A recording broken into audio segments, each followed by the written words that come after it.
giai đoạn sắp chuẩn bị để mình làm nụ cho cây mai vàng. Thì cái giai đoạn này là cái giai đoạn để chuẩn bị làm nụ.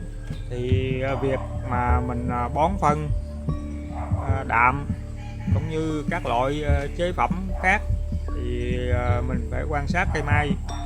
Nếu mà cây mai của mình nó xanh tốt quá thì mình nên giảm cái lượng đạm xuống ở cái tháng này để mình chuẩn bị mình bước qua tháng sau mình làm nụ cho cây mai. Nhưng không hẳn là mình phải ngưng đạm đối với những cây mai mà nó chưa phát triển đồng đều, thì mình chỉ giảm cái lượng đạm xuống. Trong khi đó mình cũng vẫn phải cho cây phát triển đều đặn. Thì hôm nay mình chia sẻ về cái vấn đề chuẩn bị làm nụ trong tháng 8. Thì các anh chị quan sát cây mai của mình, thì mình coi cây mai của mình coi nó đủ tàn đủ lực chưa, và cái đi đọt nó nhiều không, thì lúc đó mình bắt đầu mình giảm cái lượng đạm xuống. Thì qua tháng 8 này là mình cần để giảm cái lượng đạm xuống. Nếu mà cây mai của mình đã đủ lực rồi, đủ tàn, và cái cây mai của mình nó phát triển xanh mướt, thì bắt đầu mình sẽ giảm lượng đạm xuống để mình nâng cái lượng là cái bê giữa, tức là cái thằng phosphate chính giữa, lân á. Thì mình bắt đầu mình cho hàng lân nó để nó cao lên. Và đồng thời vào cái tháng 8 này cũng là cái mùa mưa nhiều, thì mình đi mình quan sát những cái gốc mai của mình, những cái chậu mai của mình coi nó thoát nước tốt hay không, để tránh bị úng rễ. Mình tạo điều kiện cho cái bộ rễ nó phát triển mạnh, để nó hút đầy đủ dinh dưỡng, nó nuôi cây mai để chuẩn bị mình làm nụ. Mình phải quan sát cái chất trồng của mình.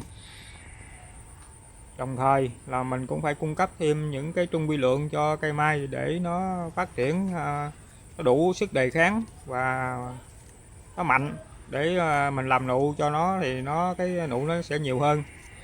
Thì trong tháng 8 này là mình chia sẻ cái đề tài là để giảm lượng đạm đối với những cây mai là nó đủ lực, đủ tàn và cái phơm đầy đủ, thì bắt đầu mình sẽ giảm lượng đạm xuống.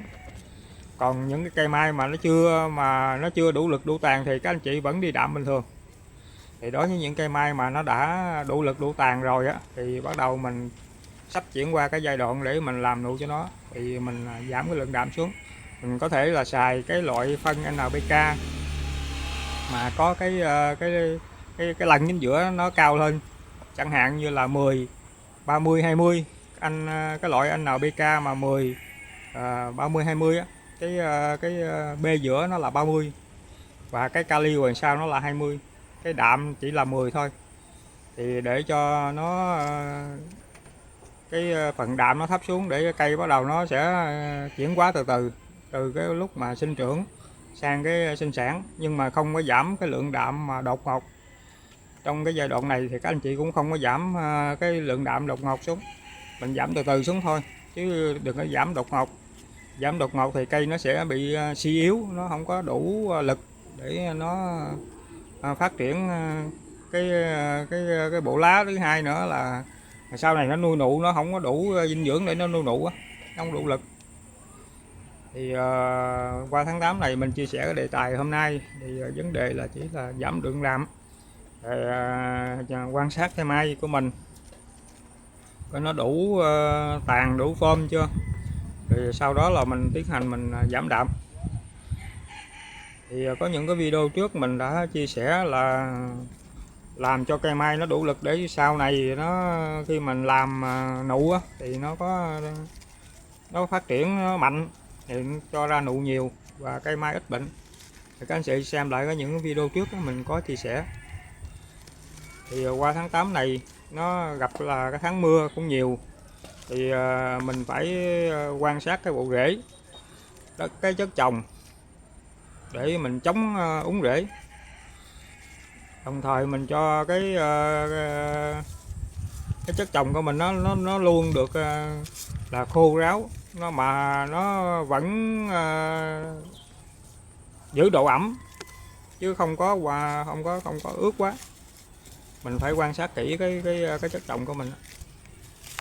Rồi sau đó là mình tiến hành là mình bón phân định kỳ của nó vô 7 ngày đến 10 ngày mình bón cho nó cái loại 10 30 20. Thì tháng này thì mình bắt đầu mình cho cây mai của mình nó rụng lại, nó không có còn đi đọt nữa. Thì để chuyển qua tháng sau là mình bắt đầu mình làm nụ cho nó. Thì các anh chị đi quan sát cây mai của mình phải quan sát cây mai của mình. Nhưng mà đối với những cây mai mà nó chưa đủ form tàn á, thì mình vẫn cho nó đi đọt bình thường, không có vấn đề gì hết. Vậy chỉ những cái cây mai mà nó đã đầy đủ rồi á, thì mình bắt đầu mình cắt đạm lần lần, chứ không cắt hẳn nha. Mình phải cắt đạm lần lần. Thì trong khi đó mình thêm những cái trung vi lượng của nó là mình phun thêm cho nó, để cho nó đủ cái dưỡng chất á, nó nuôi cây cho nó, cái cây nó khỏe. Chủ yếu là cái cây nó khỏe, nó không có bệnh, nó ít bị bệnh. Thì khi mà mình làm nụ á, thì đối với những cây mai mà nụ nhiều á, những cây mai mà như siêu bông độ á, thì nó đặc trưng của nó đã là nụ nhiều rồi. Thì nếu mà mình sử dụng cái phương pháp này á, thì nó nụ nó càng nhiều hơn. Còn đối với những cây mai mà mình trồng mà dạng như cây mai thường á, bình thường á, thì mình áp dụng theo phương pháp này thì cây mai của mình nó vẫn có nụ nhiều để mình chơi Tết hoặc là mình bán ở Tết. Thì hôm nay là mình đi mình quan sát cây mai của mình. Thì bước qua tháng 8, hôm nay là cũng đầu tháng 8 dương lịch, thì mình đi quan sát nó. Thì bắt đầu mình đã chuẩn bị vô cái mùa để là làm nụ cho nó. Bước qua tháng sau là mình làm nụ nó. Tháng này là mình bắt đầu mình cắt lần cái lượng đạm nó xuống rồi. Thì các anh chị nó theo dõi những cái clip của mình đó, có chia sẻ những cái clip trước mình cũng chia sẻ hết rồi. Thì bước qua tháng 8 là mình chia sẻ cái vấn đề về cắt đạm. Rồi những cái clip sau mình sẽ chia sẻ tiếp. Và anh chị quan tâm thì theo dõi và cho mình một đăng ký kênh, một like, chia sẻ. Nếu mà thấy hay thì chia sẻ ra. Thì hôm nay là mình đi mình quan sát nó, rồi mình đi mình kiểm tra qua cái vấn đề chất trồng, cái bộ rễ.